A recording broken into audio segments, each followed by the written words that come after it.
All right, happy Monday, and welcome to the very first edition of Grace and Gossip this year. I know we're having a few technical difficulties getting these new intros up.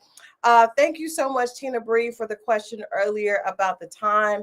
So I want to add a little clarity before we get into Grace and Gossip. Every weekday, if we have a show on Mondays, on Wednesdays, all those shows start at 8 o'clock. On Friday, which is the weekend, we start a little later, which is 10 o'clock, so that we can get in all the recaps from Bell Collective, Ready to Love, and all our good friends on OWN, all the good shows on OWN.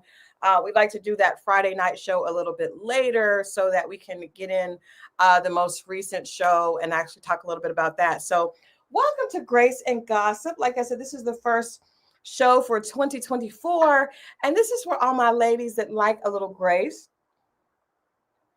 a little tea, like sip a little tea, but a whole lot of gossip, a whole lot of gossip. And so that is what Grace and Gossip is all about. My little table has not come in for the show, but I'm excited to be able to share this with you guys. We used to do Pop Culture Power, but I just decided I wanted it to be more about Grace's shade, for 2025, because there's so much going on. The year has started out with a lot of really interesting things from the very beginning. But come on in, please go ahead and let me know if you guys are here. I see that we've got a few people joining the chat. Let me know with the XO in the chat if you are here from Facebook, if you are here from YouTube, and if you like the concept of Grace and Gossip, because you guys know I like to do a little gossip, but I like to do it in a way that we still have class and we still maintain our integrity and our dignity, but we get to the tea. And so that's what this show is all about. 2025 has definitely started off kind of crazy. I just want to say that this last year, 2024, and this year are showing us that things are there are huge changes happening in our culture, and things are never going to be the same. Things are never going to be the same. Now, for myself, I feel like I am an expert on Grace and Gossip because, as you guys, most of you know that watch this channel, my background is a celebrity publicist. I was a celebrity publicist for years. I enjoyed it. I had a great time. And I have transitioned into editor in chief and, more of a journalist and a writer. But most publicists, a publicist worth their weight in gold is able to write and is also able to create strategy to make sure things are moving clearly and the communication is great. So I think that if you are an effective publicist, you need to be an effective writer as well. Now, the first story that I want to talk about speaks to that publicity bug of mine, because even though I have transitioned more into editorial and writing and like editor in chief, working on a screenplay that I'm super excited about, I still serve as celebrity publicist for TLC. That's my family. You guys know that those are my sisters. I hope you all had a chance to watch their performance on Dick Clark's Rockin' New Year's Eve. Before I get into this story, I do want to talk a little bit about that. TLC performed this New Year's Eve along with Ja Rule, Alanis Morissette. I'm a huge Alanis Morissette fan. Carrie Underwood. It was a lot of performances, but of course, I feel like TLC did an amazing job. Now, what they did is they changed their show up a little bit, and they had something that was a little bit more futuristic. If you're a TLC fan like I was a huge fan of the group before I started working with them, then you know that TLC is never there. They don't allow themselves to be stuck in a box, right? And it's interesting how sometimes their fans that love them so much really don't get it. They've always been ahead of their time. So when you saw them in Times Square in these silver outfits, performing. There was a lot of people that really loved the performance, and there was a lot of people that thought, "Wow, the songs sound different." There was more of a techno feel to them. But if you really love TLC and you know what the group is about, then you're aware that they are not afraid of change. They are not afraid of being progressive, and that's exactly what the show was. Also, if you are a true TLC fan, you know that they are about being fly and not about being naked. And then number two, it was New Year's Eve in New York, and so you know, aside from the fact that it's cold as hell and they wanted to be warm, you guys also know that our sister Tion has sickle cell, so she needed to be warm. And it actually was the fact that she actually agreed to do that show for the fans just shows how dedicated she is to the group and to the music, and most importantly to the fans. As Hey You There mentioned, fan mail.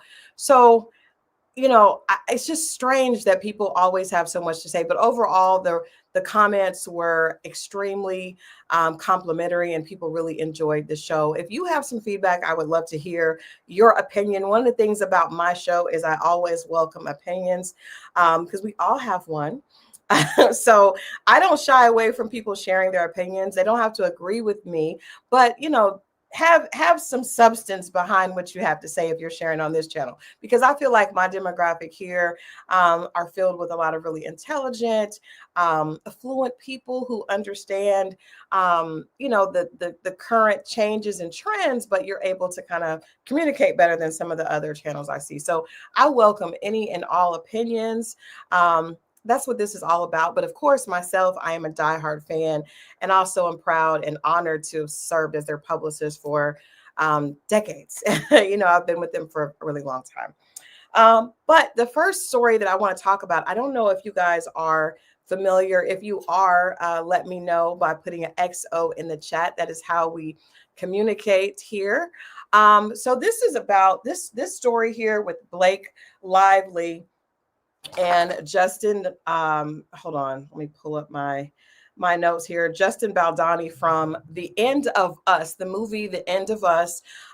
This lawsuit is it almost like made the title of the movie prolific, because this lawsuit basically, it started with Blake Lively suggesting that Justin Baldoni had did an anti-smear campaign with his publicist against her because of her actions while filming the movie. Now, it's, I thought this would be a great thing to open with, because I just want to be honest with you all about, first of all, the job of a publicist. Now, I actually, went to school to do publicity. So my outlook and my perspective on publicity is a lot different than a lot of my counterparts, especially the ones that have come up recently, in this field. But for myself, I feel like my job, specifically when I was like in the thick of it, and I had quite a few celebrities and reality stars on my roster. I had a staff, and I really, really enjoyed the idea of shaping public perception. That's what publicists do. You shape the public's perception about your client. And I believe, I'm going to say this is probably going to be a controversial statement, but I believe as a publicist, it is your job to make sure that you put your client in a positive light by any means necessary. I used to have a chalkboard in my office, and I had at the top of that chalkboard, by any means necessary, famous quote by Malcolm X. But I honestly believe that publicists and lawyers and managers have a sworn duty to defend and protect their client by any means necessary. And does that mean that often, you may have to get a little clever? Absolutely. You all remember the show on ABC with Olivia Pope years ago, where she actually worked like in crisis PR, right? And she did a lot of things that were not necessarily considered ethical, but they were legal for the most part, with scandal, because the job was to protect your client. And so in this case that we see playing out on television, I mean, not on television, in the media, Blake Lively is suggesting that Justin Baldoni's publicist and his crisis PR team had created a smear campaign that basically has affected her celebrity. And at the base of this, it's not just about reputation. For those of us civilians, just people that have regular jobs, our job is not necessarily affected by our reputation. But for celebrities, your reputation equals money. And so it's not just about protecting your client so that they're more likable. It's really about protecting them so that their brands and their opportunities continue to increase. And for publicists at that level, someone representing Blake Lively or Justin Baldoni. Blake Lively is obviously a much bigger name at this point. But for someone like herself, her publicists have a huge retainer and probably receive a percentage on different deals that they're in charge of. And so it's really about, money talks and BS walks. I'm going to read a little bit about this and then talk a little bit about more about my perspective. Just as a celebrity publicist, I definitely think that people have a misconception of what the job is. And from what I hear, both sides were doing their job. The 37-year-old actress, we're talking about Blake Lively, claims that Baldoni and his team, including publicist Jennifer Abel and crisis PR strategist Melissa Nathan, orchestrated a social manipulation campaign to damage her reputation. The lawsuit states that her hair care line, Blake Brown, and her drink brands, Betty Buzz and Betty Booze, face significant backlash on social media with hateful comments affecting their performance. The title of this article suggests Blake Lively alleges smear campaign caused 78% drop in brand sales in Justin Baldoni lawsuit. Now, that is at the heart of this. And so you got to think about it. When you are protecting your client's image, not only does it affect their brands. Now, Blake Lively has, as most celebrities, most A-list celebrities at this point are involved. It's big business. They're involved in commercial products and brands. Sometimes you don't even know that they are behind, or they are they have the biggest stake, the biggest financial stake in these companies. But whenever something happens, whenever there's a smear campaign, you best believe that people are going to figure out that brand is associated with that name. Look, for example, at what's going on with Diddy. As soon as all these allegations hit the press, the first thing that Revolt did was remove themselves, remove Diddy from that situation. Now, Diddy had the largest share in Revolt, and so he was asked to step down, because just because you have money does not mean you don't. Anyone that has money still has to answer to someone. So when things start to move, a lot of these brands have other shareholders in place that will make the best decision for the brand, because we cannot all go down with Diddy just because he's a shareholder. And so there are things in place to make sure that happens. In this particular case, this is what Blake Lively's team is alleging. It's going to be interesting to see this play out. But what I can tell you, specifically from my earlier days as a publicist, my job was to make sure that if someone was attempting to smear my client or something that they had going on, I would do anything in my power to make sure that the public was, not privy to that information. And if you have to plant something on someone else in the to support or to take the heat off your client, that is definitely not something that is frowned upon in the business. In the entertainment business, whatever works is considered successful. I'll give you guys an example. I'm not going to say names because I still work with a lot of these people because of, who I represent. But I remember I was representing a female talent, and there was a young man that had allegations. This was back in the early 2000s, and things were definitely not as LGBTQ friendly as they are now. And so there was an athlete that had been accused of living a double life. And so his publicist attempted to plant pictures of my client with her client and suggested they were in a romantic relationship. Well, I immediately called her because that did not work for us. So now there are situations that I have been involved with talent, and we did put people together because it was a good look for both sides.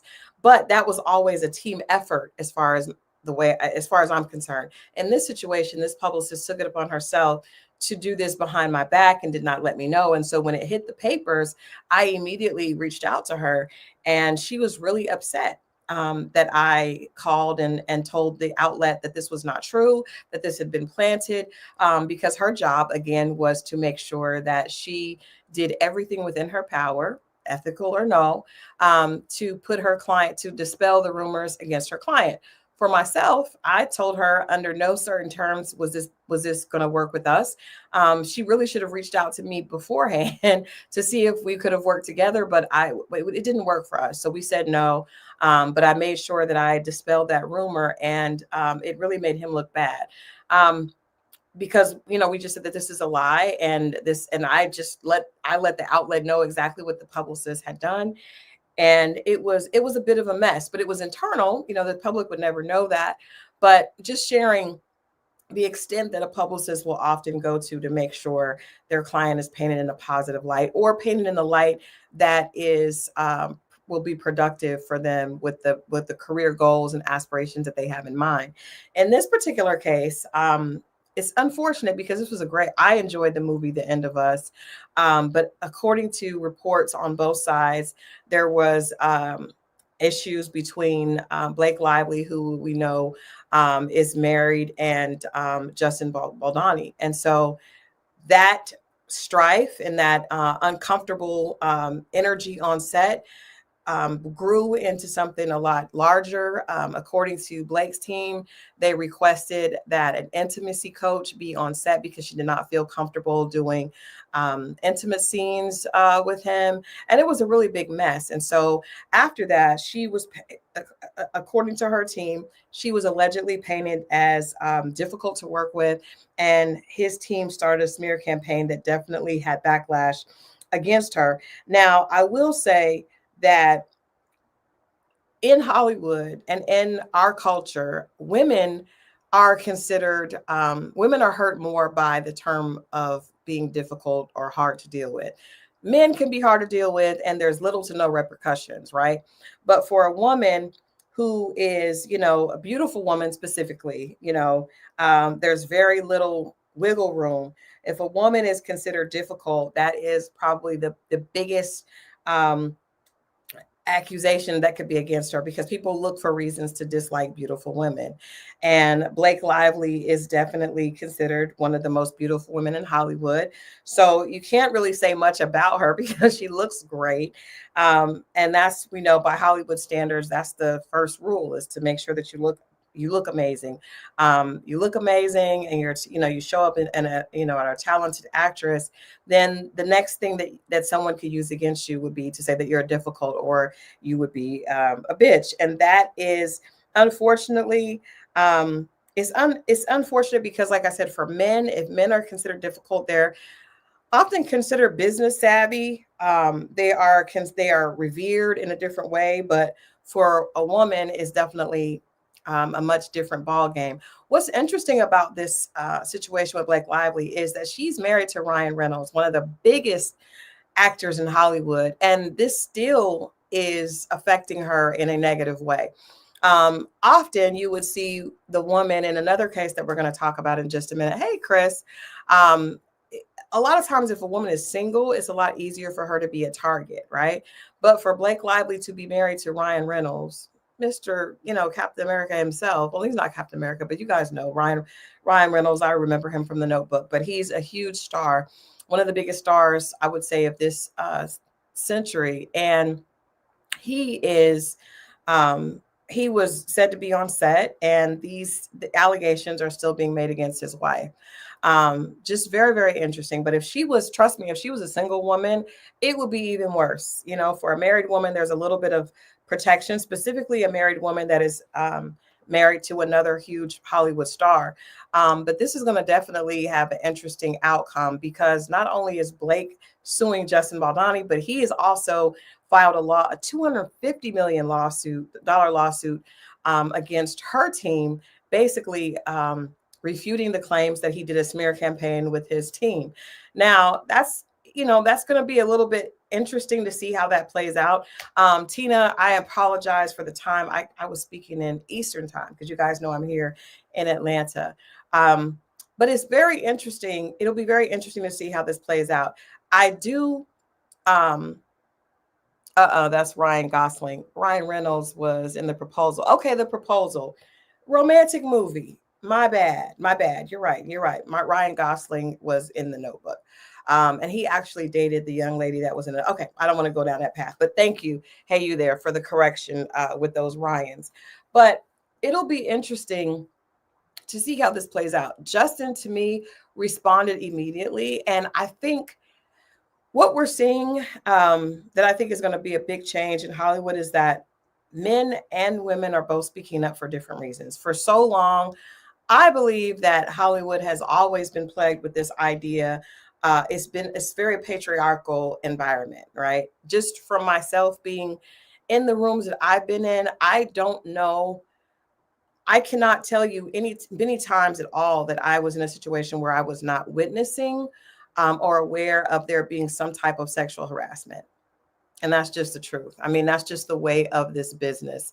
Um, it's the way of the world, but it's definitely the way of this business because entertainment idolizes beauty and access. And so when you have an environment like that, of course, you're going to have a lot of people that are in place and feel like their money and access give them the advantage to be able to get the opportunity to take advantage of youth and beauty, right? It's just a natural thing. It's an unfortunate natural thing.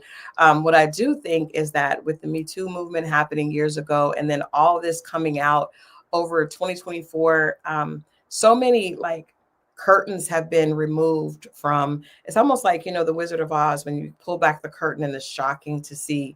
But I will honestly say I have not been in an entertainment environment that I can remember where I have not been aware or witnessed sexual harassment of some type.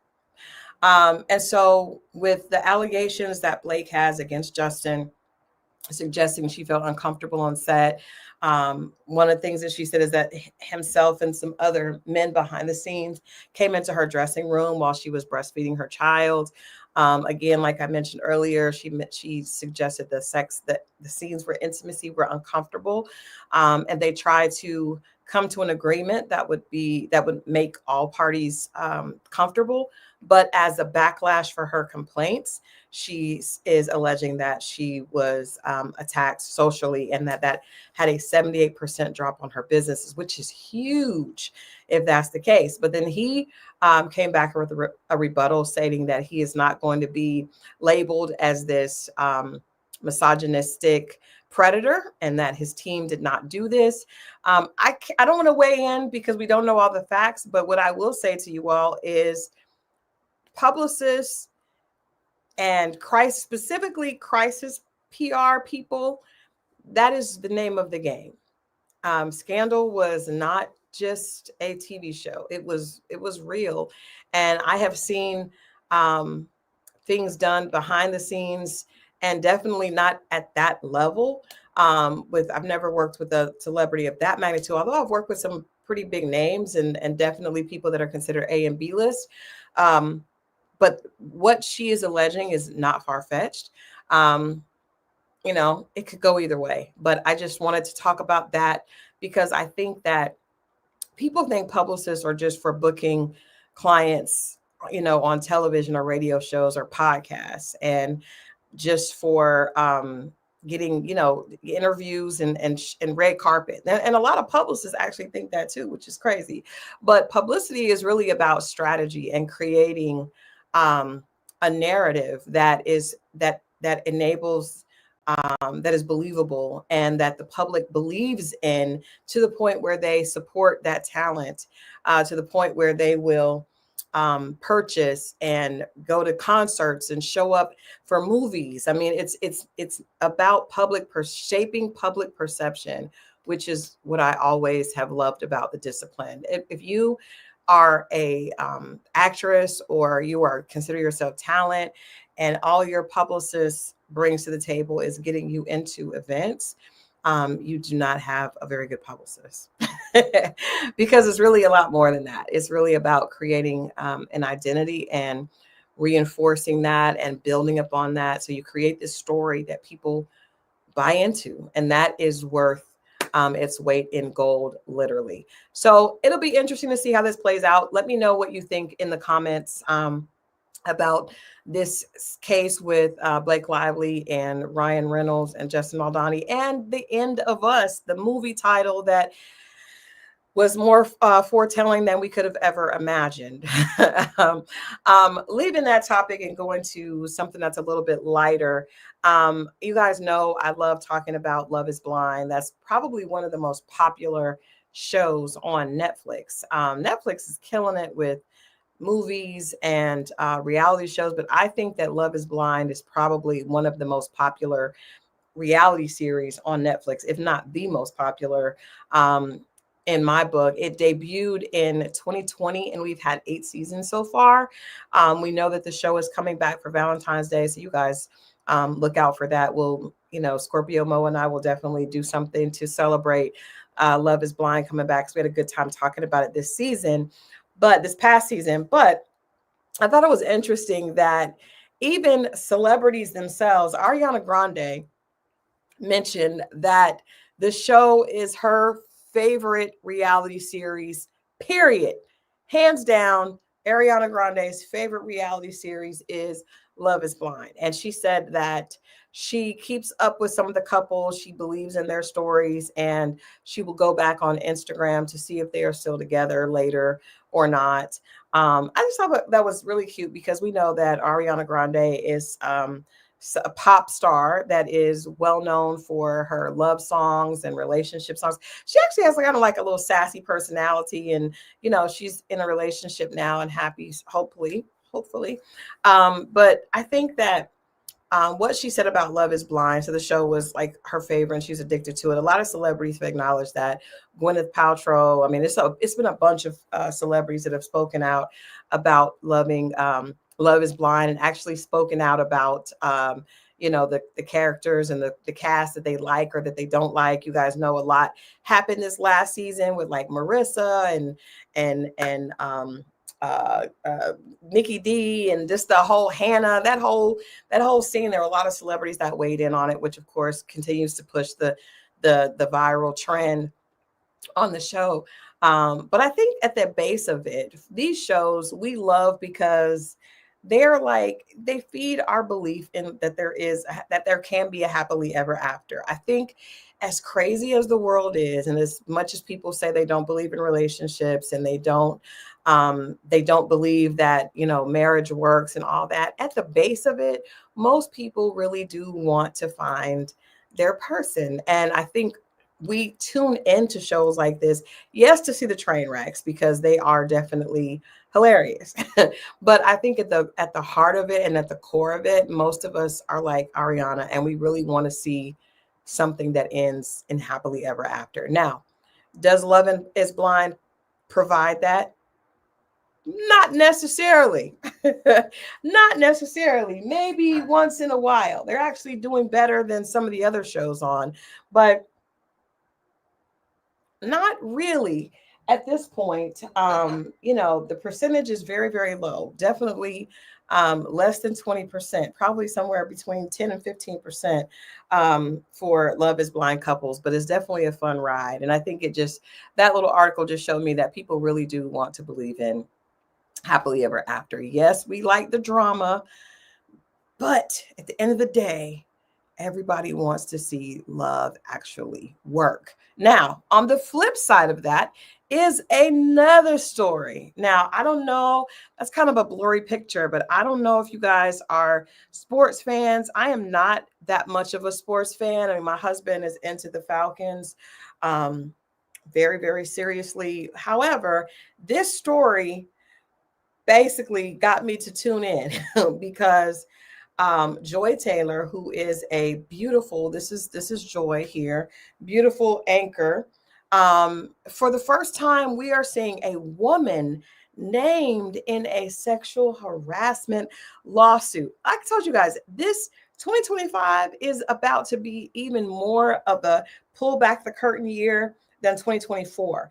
And again, I want you to remember what I just told you. In my experience is limited. I've been in the entertainment industry since 2005. And I have not been, I can count probably on two fingers the amount of rooms that I have been in that there were, or situations that I was involved in, be it projects, music projects, movies, commercials, anything where there was not some form of sexual harassment. It is just the way of the industry.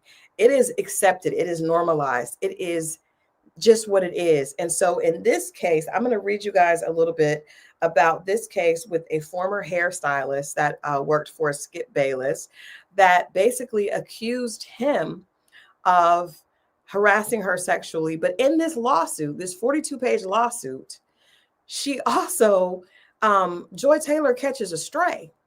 She catches a stray as a woman that is complicit. And I want to say to this channel and to anyone watching, if you guys are watching, first of all, I appreciate you. Make sure that you subscribe and like. But I think it's important to acknowledge that the industry would not be able to thrive this way if women were not complicit against other women. There is no way the business would have thrived this long in the status quo if there weren't a large number of women that were not only okay with it and used it to their benefit, but also were complicit in this against other women. Hey, Scorpio Mo, just seeing you. I would definitely love to hear your feedback on this. So let me read a little bit from this, and then we'll have a little bit of a discussion. But this case is crazy, and I think again, it is going to be one of those groundbreaking cases that really pulls the wool off of people's eyes about how any type of industry works: entertainment, sports, music. I mean, any industry that is celebrated and it thrives on money, right? This is what's going on behind the scenes. Nushin Faraji, a former hairstylist for Fox Sports, has filed a lawsuit against the network alleging sexual harassment and misconduct by prominent executives and talent. In a 42-page legal document, Faraji details what she describes as misogynistic, racist, and ableist workplace where abusive behavior was tolerated and perpetrators acted with impunity. The defendants named in the suit include television personality Skip Bayless, Executive Vice President of Content Charlie Dixon, and host Joy Taylor. Crazy. Hey, what's up, D-Glove? This is crazy that a woman is being listed in this lawsuit, not only for being complicit, and Faraji suggests that Joy Taylor told her to get over it when Skip Bayless kept making these advances to her after years. She said, get over it. That's the way the game is played. And then Joy herself was using the game to her benefit and was intimate with several, allegedly was intimate with several producers in order to promote her career. According to Faraji, like she basically tears Joy's career to shreds by suggesting that not only was she being intimate with men for her position as a co-host on a national sports talk show, but that her former husband found out about it.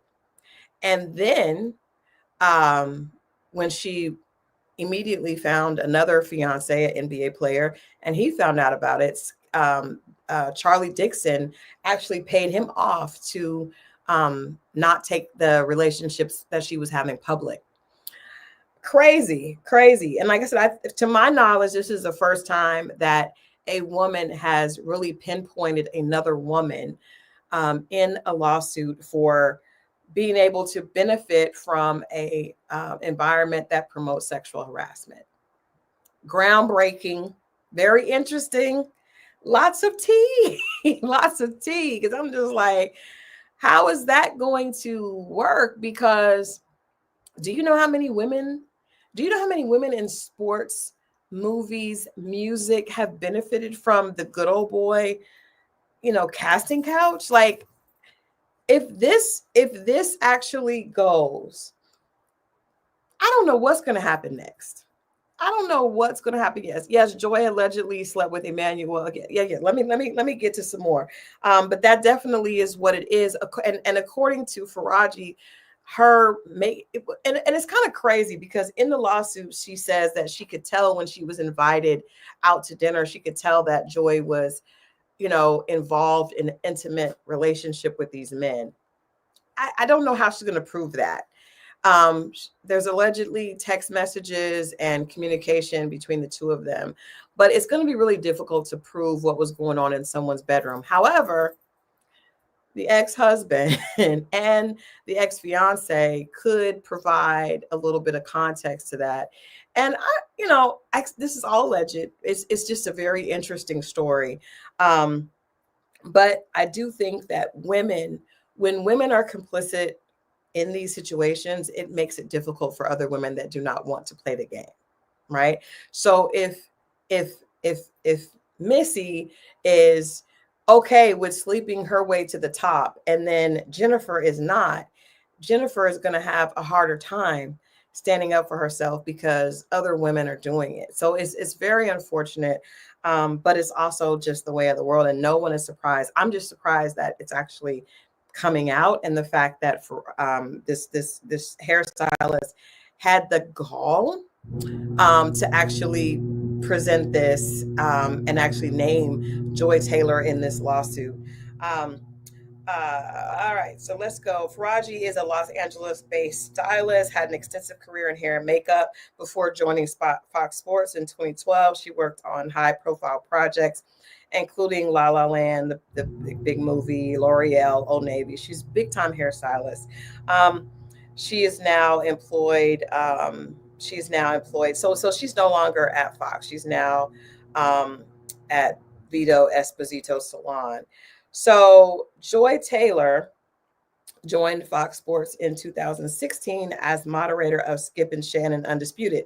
Now, according to Faraji's lawsuit, Taylor belittled her on a personal and professional level, allegedly mocking Faraji's English pronunciation due to her Parisian heritage and complaining about her humming, a coping mechanism for Faraji's diagnosed PTSD.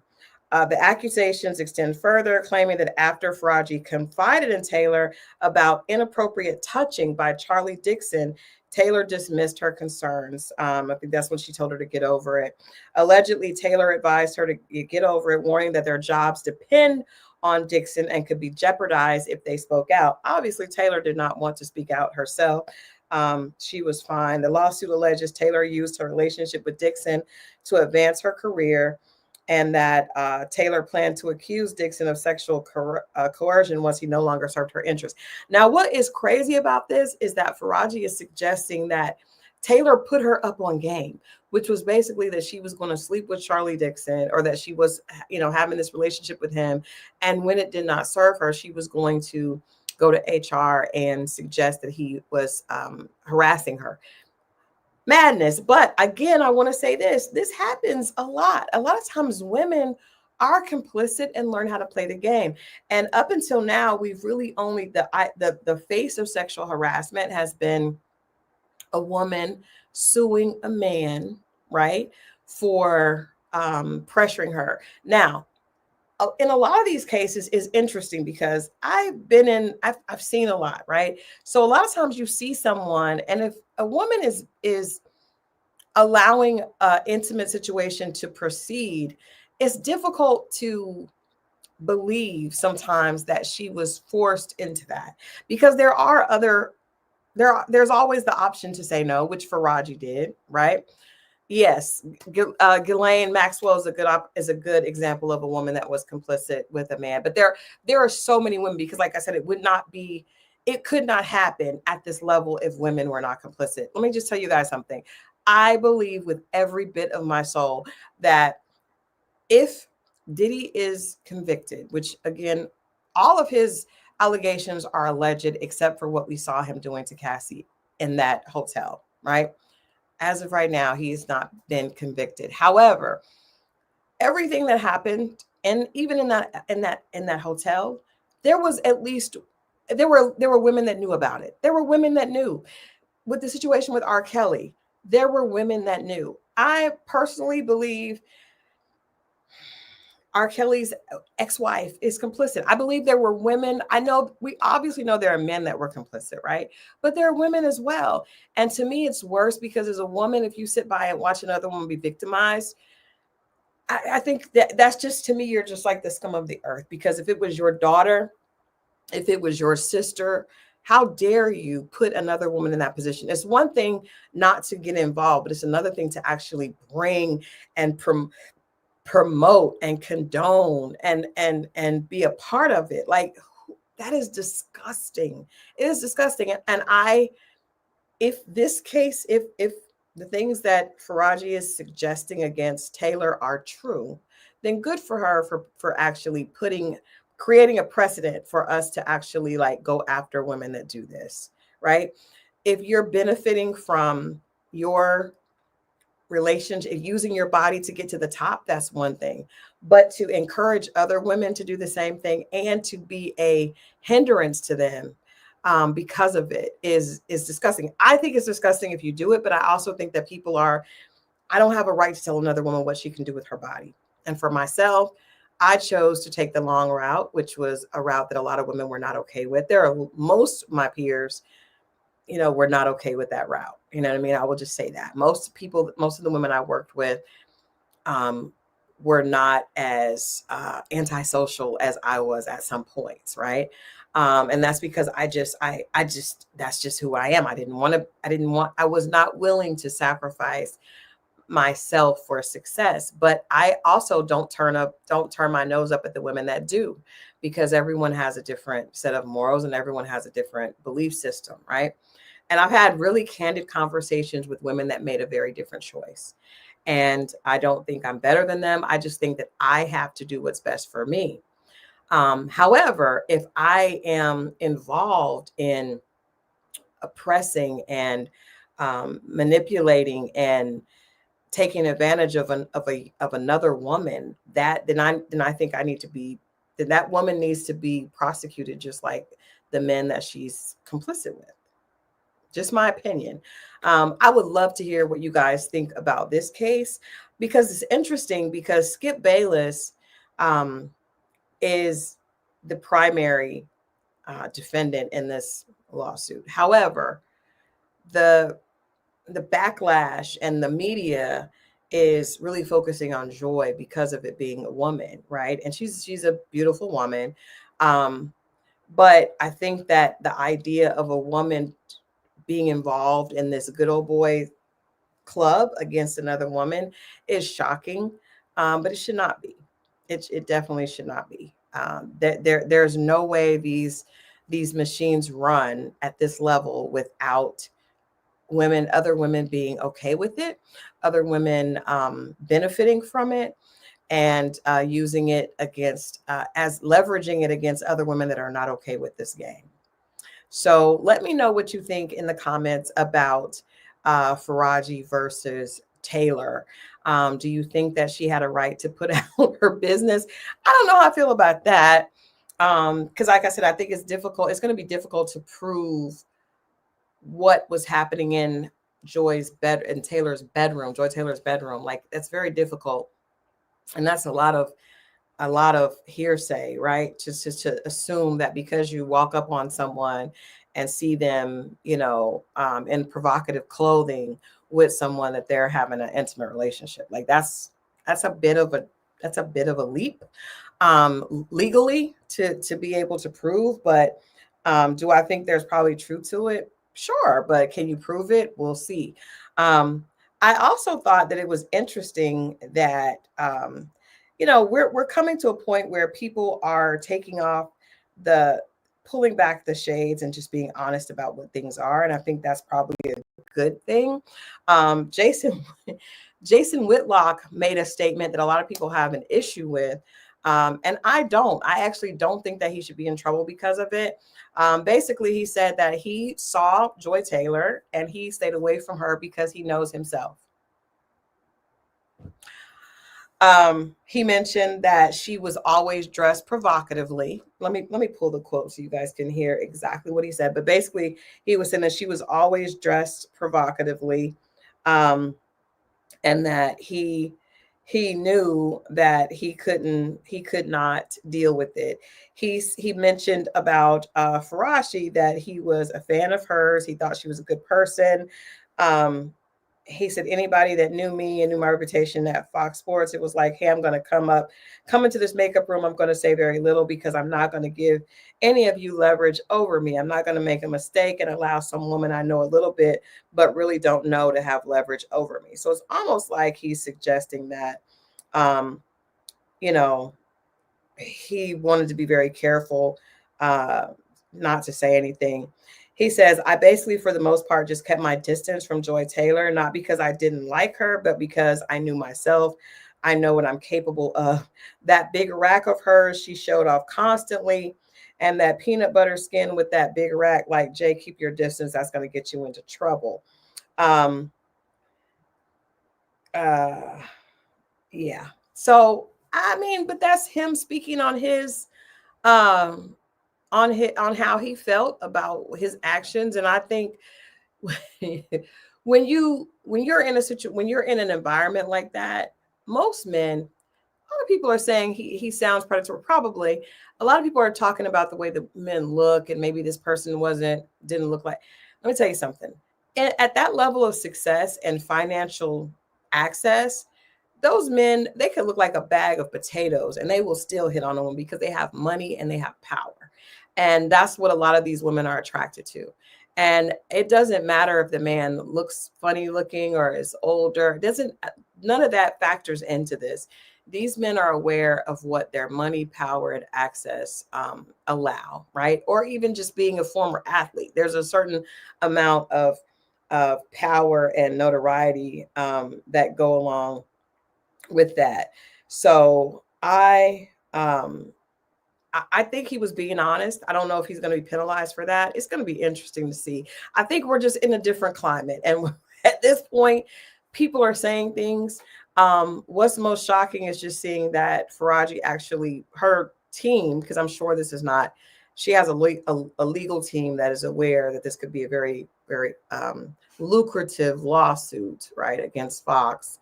And they put this together. And I think, like I said, it's definitely going to be groundbreaking to see if people hold a woman accountable for what has happened to another woman. Very, very interesting. Let me know what you think in the comments. And let me, before I get ready to get out of here, because I want these Grace and Gossip to be about an hour every Monday where we kind of come and talk about trending topics. But before I get out of here, I want to address Married at First Sight. Now, Amin and Akichi, I don't know how to pronounce his name. I don't like this. I don't like it. And I will say that at this point, I'm kind of getting over Married at First Sight. You guys know initially that was my favorite. Now we talked about Ariana Grande loves Love is Blind. I was really big and really a huge supporter of um, Married at First Sight because I just like this whole idea of being able to, same kind of concept, like love being more important than physicality, right? Physicality playing into it, but not being the primary source. Because like we're seeing in the situation with Joy Taylor, a lot of times relationships are based on physicality only. And then that's why they don't work, because people are attracted, they follow what they're attracted to, and they get together with the person because they're so overwhelmed by that person's attractiveness or their money, right? Usually men are attracted to beauty. I've always said that beauty is currency.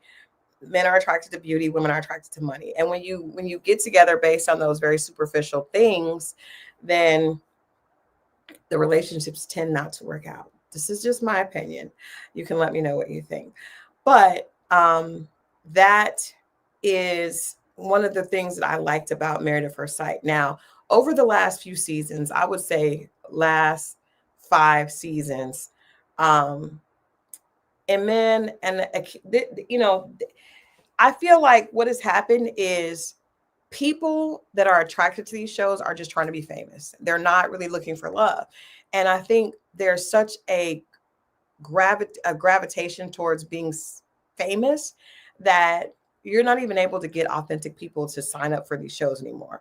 I think Akichi, or whatever, how you ever pronounce his name, is a perfect example of that, because he tried out for Houston and now he's in Chicago. It's obvious to me by his actions that he's not interested in really pursuing a relationship. He's very passive aggressive. When he sat down, they sat down with Dr. Pia. He just has a nasty attitude, and I don't think that she's done anything to create this type of tension from him. Like, she's an attractive woman. Maybe a lot of people are suggesting that maybe he's resentful because she is successful. That does happen. I don't think it happens as often as women think that it happens. I think a lot of times men don't like when women lead with their success, but I don't think she's doing that, right? I think she's trying everything. I can see myself in her, at least the Christal, before I went through a lot of therapy, because you can tell she's trying really hard. Like, she's trying so hard to be what she thinks is the right thing. She's trying to be malleable and adapt, right? And he's giving her his ass to kiss with every turn. And I think that at this point, the show has gotten to a place where the experts are not doing their due diligence with weeding people out. But maybe it's not even possible. Maybe at this point, everybody wants to be a celebrity, and the only people that are attracted to these shows, their goal, like for instance in Denver, every single one of those couples, one of the spouses had an ulterior motive, which was to push their brand and to be famous and to be able to leverage the show to get some additional fame. And I feel like that's what we see this season. What in the hell is Michelle doing on this show? She does not belong on this show. Like, when people are not even willing to work, when they come in with a negative attitude, I think that they really did not have pure intentions for getting on the show. And I feel like with Akichi, that's what it is. At first, it sounded great, but you see his reaction to her just trying him calling her aggressive and saying that because, and she straightened it out. I'm so glad that she stood up for herself.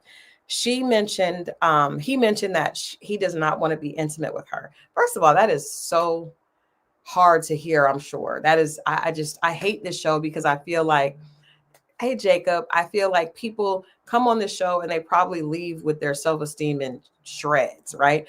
So he says to the expert, Dr. Pia, that he told her he does not want to be intimate with her. Interestingly enough, I'm glad that Amin mentioned that when they were on the honeymoon, she placed her hand on his knee and he placed her hand, and he took it and placed it on his junk, right? So obviously he wanted to be intimate at that moment. Now, maybe he just wanted to get busy for his own, satisfaction, and he's not really into her. But you can't say that you don't want to be intimate with the person and you've told them that you're not interested in that, and they're making you feel like a piece of meat when you were the one that instigated the physical interaction, right? He started that. Then he said that she was aggressive because she's asking him questions about what does he want in a wife and what does he see from the relationship.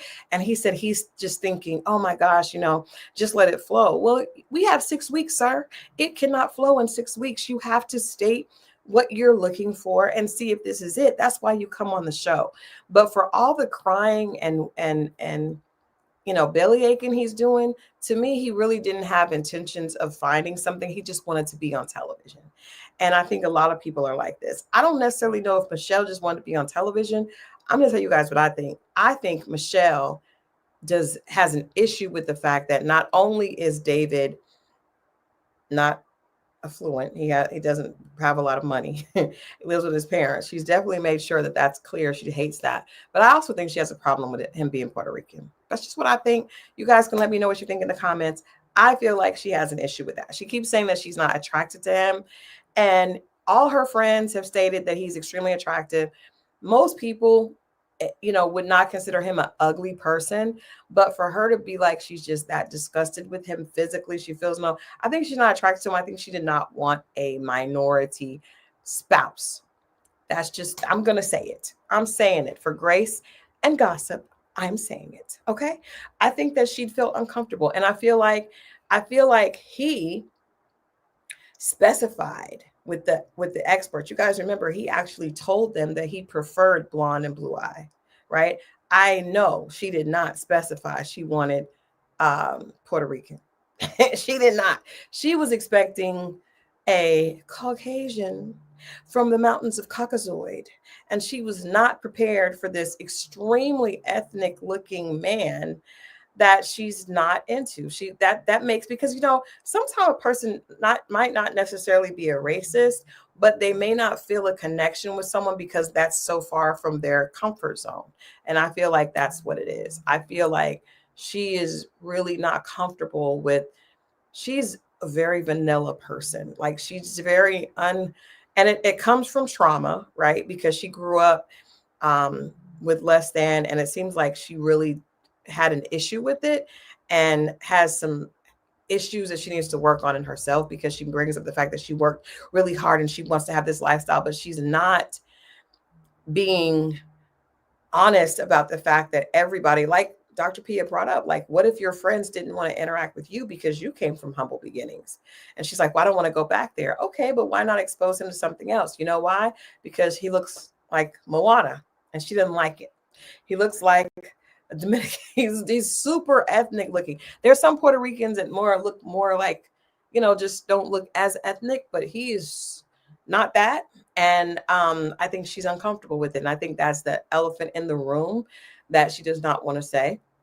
But I think that they've had interracial relationships, but I think what the experts are doing, or the casting team is doing, is they're doing things to create um, drama, as opposed to actually trying to, find people that are really, compatible. I think they want to always have some drama each season, and I think it's disgusting. And that's why I'm starting to be over Married at First Sight. And I think I may be with Ariana Grande with Love is Blind being a better fit for me, because I'm not going to stop watching now. I'm going to finish watching the rest of the season, and I'm probably going to watch next season.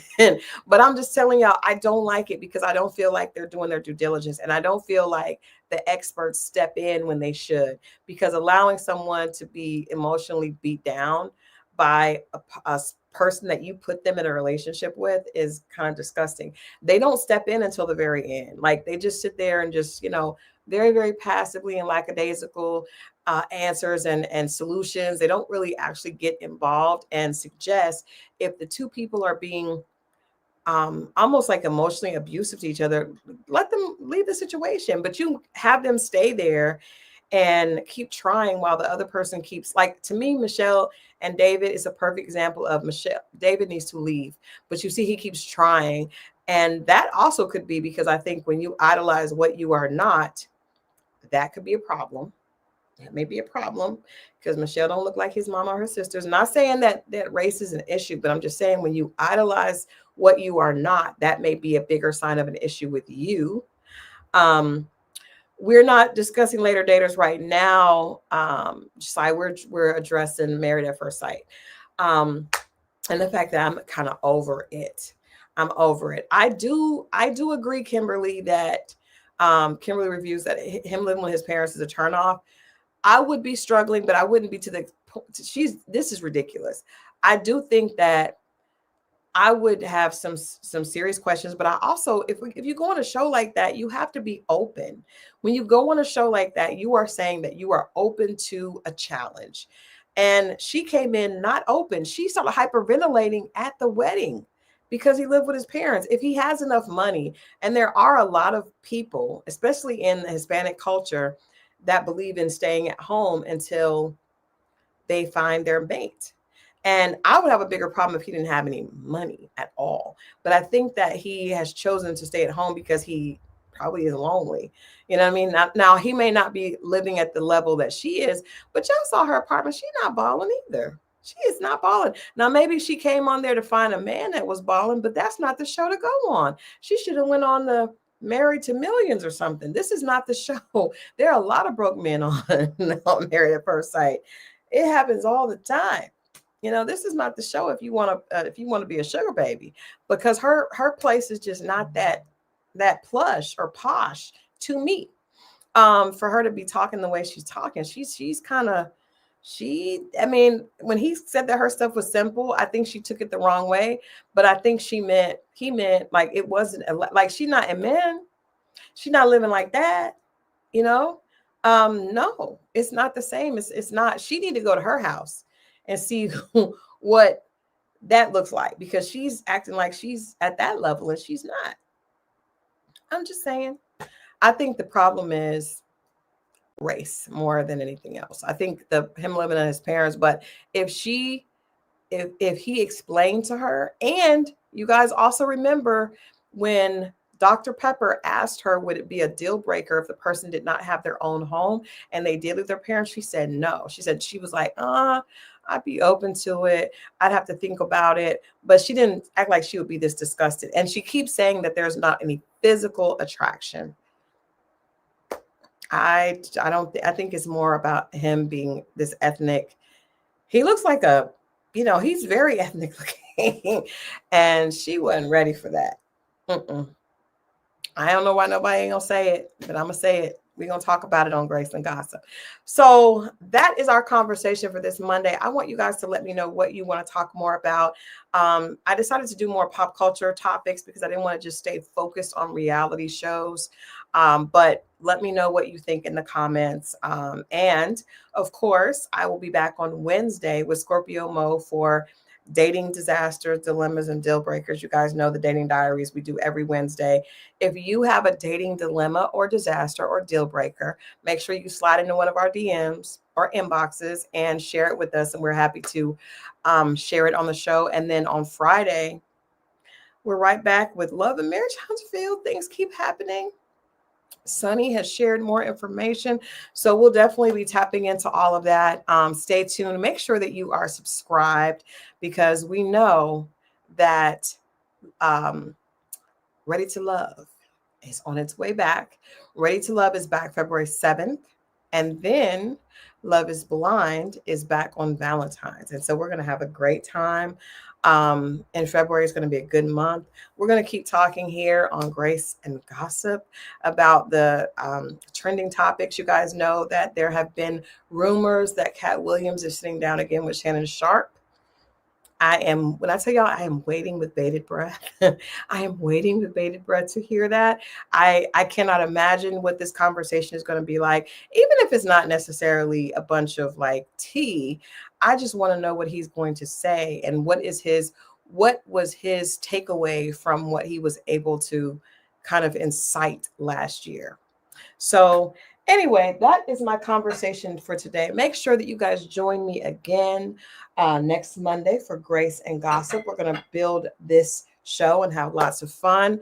And as always, tune in on Wednesdays. As I told Tina Bree earlier, anything that happens Monday through Thursday, I may have interviews coming. I know I have a really good interview with Tashira Simmons, who was married to DMX, coming.